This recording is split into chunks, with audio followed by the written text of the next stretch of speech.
बनी।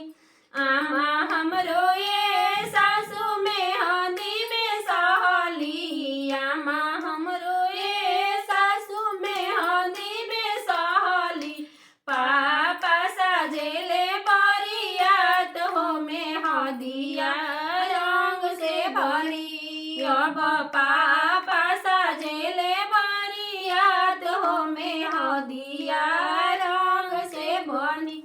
कौन दूल्हा के दोनों हाथ लाल हो मेहंदिया रंग से बनी। अब कौन दूल्हा के दोनों हाथ लाल हो मेहंदिया रंग से बनी।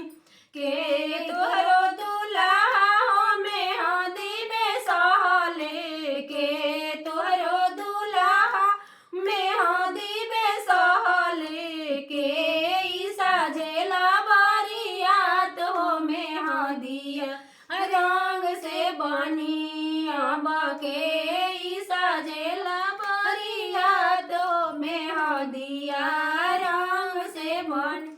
भाभी हमरो ये सासू मेहंदी में सहली, भाभी हमरो ये सासू मेहंदी में सहली।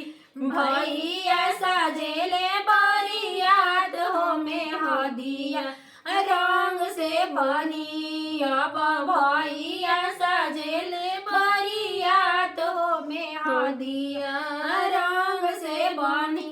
कौन दूल्हा के दोनों हाथ लाल हो मेहंदिया रंग से बनी। अब कौन दूल्हा के दोनों हाथ लाल हो मेहंदिया रंग से बनी।